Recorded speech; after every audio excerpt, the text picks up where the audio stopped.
Vlad, how do you feel about people tying you into so many different cases?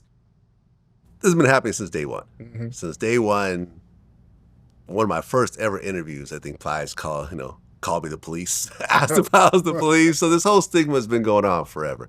When I first got into it, like I want to do something different than what has been happening in hip hop media. I always felt hip hop media was always softball, was always just soft in terms of the questions that were asked compared to like real media outlets like 60 Minutes, which was an outlet that I always looked up to. So I always asked the tough questions, but I've always been very careful about the kind of questions that I asked. So when you look at the people who have been arrested after Vlad TV interviews, my interview has never been part of any of these cases, ever. Now, wasn't it one case where they were reading transcripts from this show?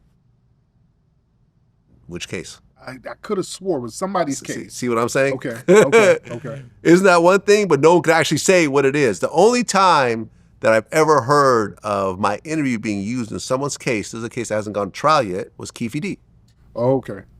But he confessed. Keefe D wrote a book. Right. My interview was based on his book. And he wanted to talk about it. So, and that was the one time that I broke my own rule, because technically it was an open case. It was unsolved murder of Tupac. But it's like, if you're going to write the book, and I said, are you going to talk about the stuff that's in the book? And he was like, yeah. So I'm like, okay, I'll do it. And ultimately, from what I understand, that interview probably will play a role in his situation if he doesn't plead out.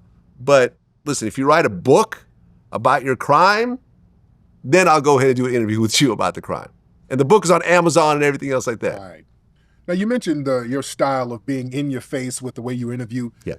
Were you influenced by Star? Because Star was the first person I saw do that. He's the godfather of that shit. I mean, in fact, these clips are all gone now because me and Star had this weird falling out some years ago. But I actually reached out to Star after he had been, kicked off the radio and everything else like that. And I brought him in and paid him to do regular interviews on my show. Him and Buck Wild. I remember. Yeah. I remember. Yeah. Me and him had a big falling out, and he just wrote me a cease and desist and said that take everything down. So I just took everything down. But those videos were these classic interviews that came out. So yeah, Star was very much in your face, very unapologetic.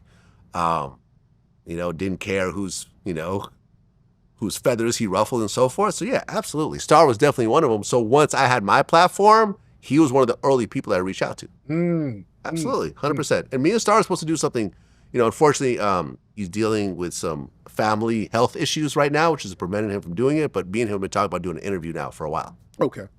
How'd you hook up with brother Michael Jai White? How did you hook up with him? Michael Jai White was someone that I just admired as an actor. Yeah. Black Dynamite, I thought was brilliant. Yes, it was. His role as Mike Tyson, brilliant. So I was just a fan. And it just so happens that he lives like right by here. He lives like 5 minutes from here.